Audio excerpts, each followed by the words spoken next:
The Snail and the Whale by Julia Donaldson.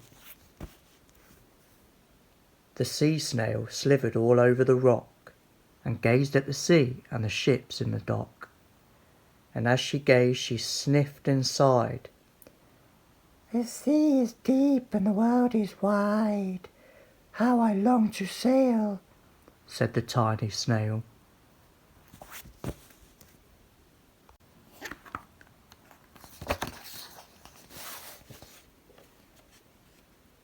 This is a tale of a tiny snail and a great big grey-blue humpback whale. This is a rock as black as soot, and this is a snail with an itchy foot. The sea snail slithered all over the rock and gazed at the sea and the ships in the dock. And as she gazed she sniffed and sighed. The sea is deep and the world is wide.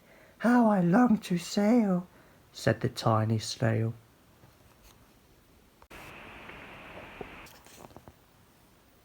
These are the other snails in the flock, who all stuck tight to the smooth black rock, and said to the snail with the itchy foot, Be quiet, don't wriggle, sit still, stay put. But the tiny sea snail sighed and sniffed, then cried, I've got it, I'll hitch a lift. This is the trail of the tiny snail, a silvery trail that looped and curled and said, Lift wanted around the world. This is the whale who came one night, when the tide was high and the stars were bright, a humpback whale immensely long, who sang to the snail a wonderful song, of shimmering ice and coral caves, and shooting stars and enormous waves. And this is the tale of the humpback whale. He held it out of the starlit sea, and said to the snail, Come with me.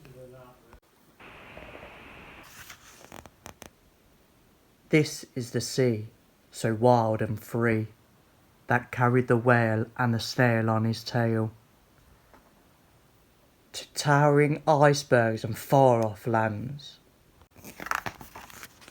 with fiery mountains and golden sands. These are the waves that arched and crashed, that foamed and frolicked and sprayed and splashed the tiny snail on the tail of the whale. These are the caves beneath the waves, where stripy fish and feathery fins, and sharks with hideous toothy grins, swam around the whale and the snail on his tail.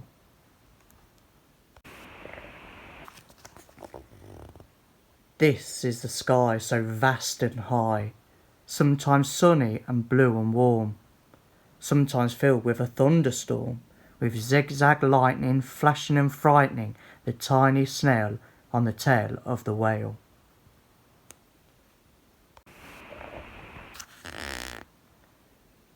And she gazed at the sky, the sea, the land, the waves and the caves and the golden sand. She gazed and gazed, amazed by it all, and she said to the whale, I feel so small.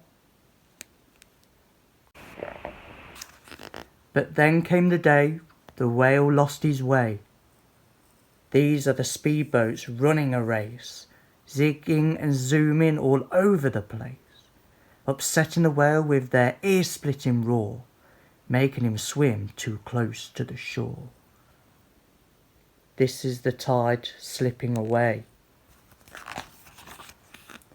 and this is the whale laying beached in a bay. Quick, off the sand, back to sea, cried the snail. I can't move on land, I'm too big, moaned the whale. The snail felt helpless and terribly small. Then, I've got it, she cried and started to crawl. I must not fail, said the tiny snail. This is the bell on the school in the bay, ringing the children in from their play. This is the teacher holding her chalk, telling the class, "Sit straight, don't talk." This is the board as black as soot, and this is the snail with the itchy foot. "A snail and a snail!" The teacher turns pale. "Look," say the children, "it's leaving a trail." This is the trail of the tiny snail, a silvery trail saying, "Save the whale." These are the children running from school, fetching the fireman, digging a pool, squirting and spraying to keep the whale cool. This is the tide coming into the bay, and these are the villagers shouting, "Hooray!" as the whale and the snail travel safely away.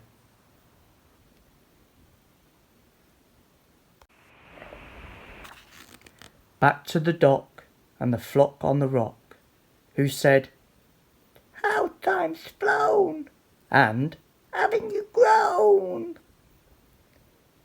And the whale and the snail told their wonderful tale of shimmering ice and coral caves, and shooting stars and enormous waves, and of how the snail, so small and frail, with her looping, curling, silvery trail, saved the life of the humpback whale. Then the humpback whale held out his tail, and on crawled snail after snail after snail. And they sang to the sea as they all set sail on the tail of the grey-blue humpback whale.